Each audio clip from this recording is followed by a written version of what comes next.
If you have 5 seconds, I'm going to change your life. Now you see this right here? It's called a hand, obviously. And this is the same body part that we use to play this instrument that you've always dreamed of playing. But there are some few things that you guys think you know about this hand, but you have absolutely no clue. And that is what is holding you back from actually mastering this instrument. And due to my years of experience and out of the benevolence of my heart, if you have a few minutes, I'm going to show you something that will completely change the way you view this and this. Now, why do I say this? You've seen someone do this before, right?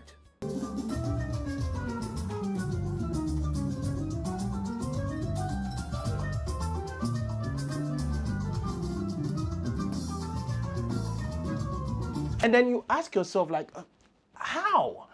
Now guys, let me introduce you to two distinctive skills: hand independence and finger independence. And by the time we are done with this video, oh my God, you'll be glad you watched this. Now, hand independence, finger independence, hand independence, independence. Now, here's the thing. Maybe you use them interchangeably. But now, what if I told you that understanding the actual difference between these two concepts is not just academic? It's going to unlock a new level of playing for you. First things first, hand independence. Okay, so here's the thing. We all have two hands, naturally. Right hand, left hand. And so what do I mean by hand independence? Simply put, your left hand and your right hand acting as two separate entities. So your brain is essentially juggling between two conversations at once. Your right hand is playing a beautiful flowing chopping of chords, let's say autumn leaves. But your left hand isn't just sitting there. It's playing slow and steady walking beats.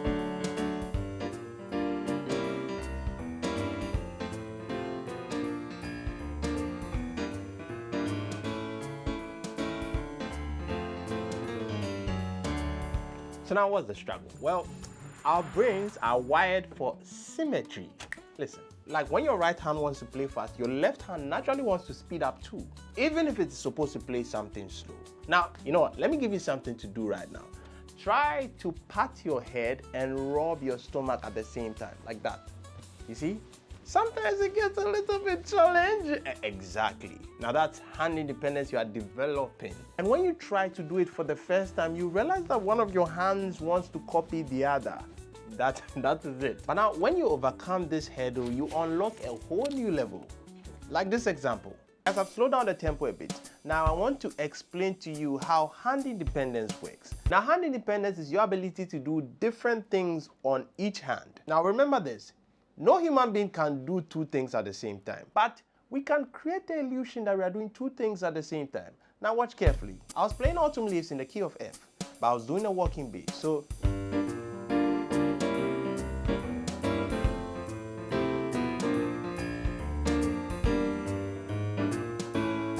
now the way I'm able to do this is that it's simple. We can't do two things at the same time, but we can optimize for it by looking at something that I call patterns and muscle memory. Remember these two things, patterns and muscle memory.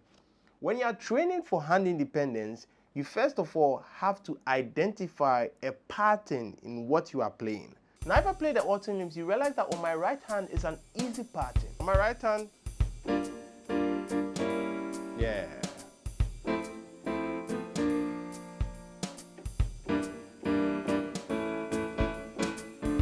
If you want to achieve hand independence, you have to first of all ask yourself this question.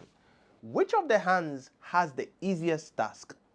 And if you watch my right hand, I was just playing.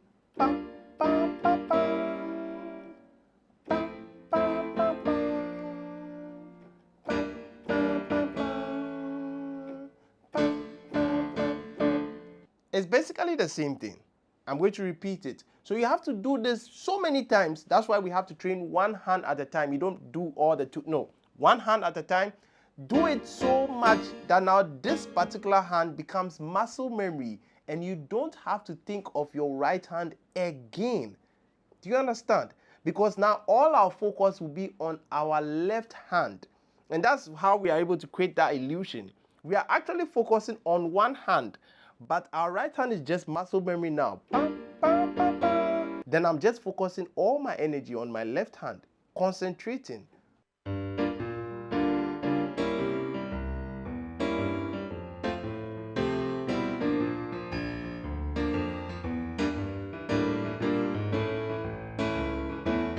You see?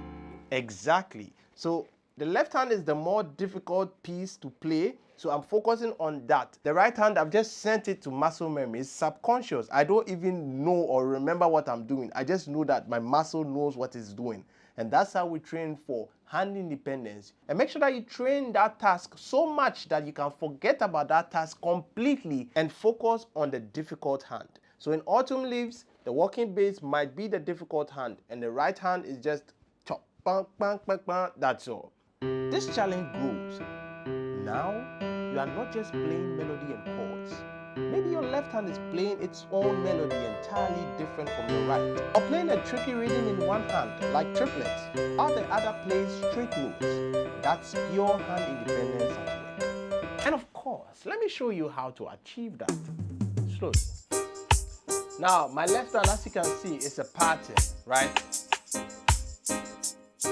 So what I have to do here is that I have to play the left hand so many times that now it becomes muscle memory. I don't have to think about it again. Then all my focus is going to be on my right hand. You understand?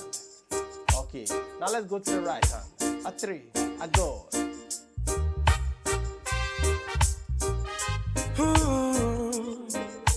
Natural beauty, you know? See? Yeah. Exactly. Finger independence, let's talk about that. Now from the hands, let's zoom in into the fingers.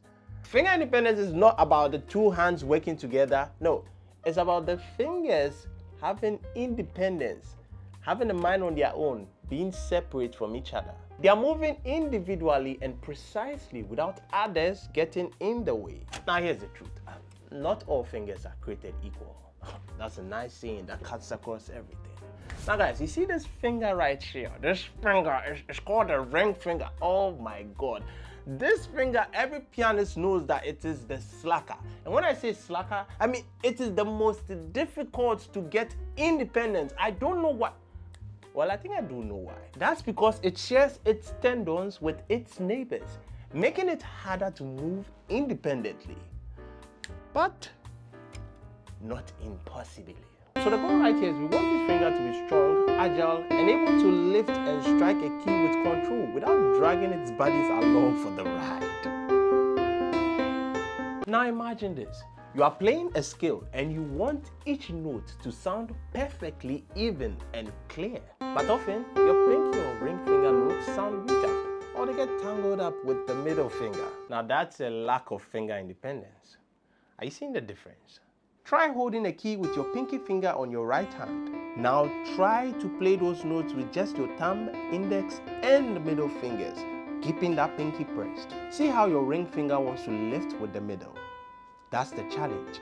This is crucial for things like trills, fast runs, and even just shaping chords beautifully.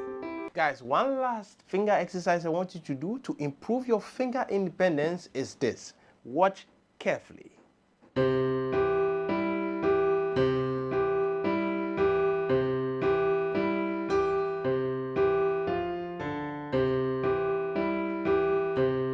I'm using all my fingers, right? Boom, bum, bum, bum. See?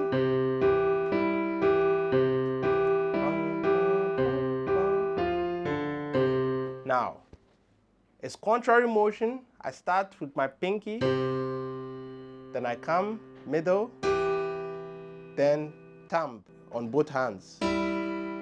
Like that, then I just go up and down. But to make it melodic, I'm playing the first inversion of the key of C, like that.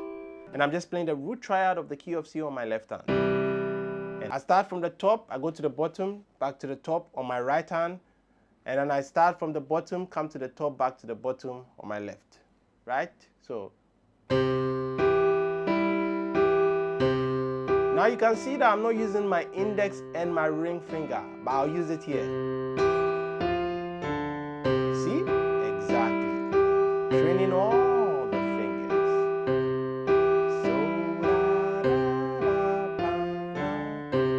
So, try it for yourselves.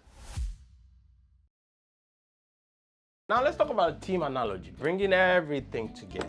So, if you are still a little fuzzy, here's my favorite way to think about it.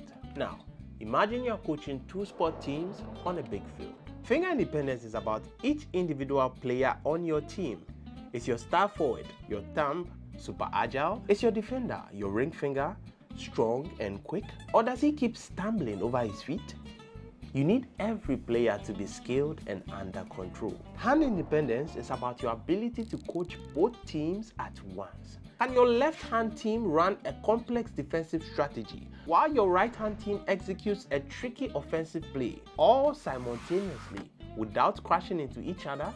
You can't have a winning gaming plan, that is the hand independence, if your individual players, that is your fingers, aren't skilled and coordinated in the first place. One builds on the other. Understanding this distinction is huge. If you are struggling with uneven skills or even messy drills, you know it's finger independence you need to drill. If your left hand keeps rushing when your right hand speeds up, you know it's hand independence you need to focus on. So there you have it. The definitive breakdown of hand independence versus finger independence. I hope this really clicked for you and helped clarify your practice goals. If you found this helpful, feel free to give this video a thumbs up. It really helps the channel.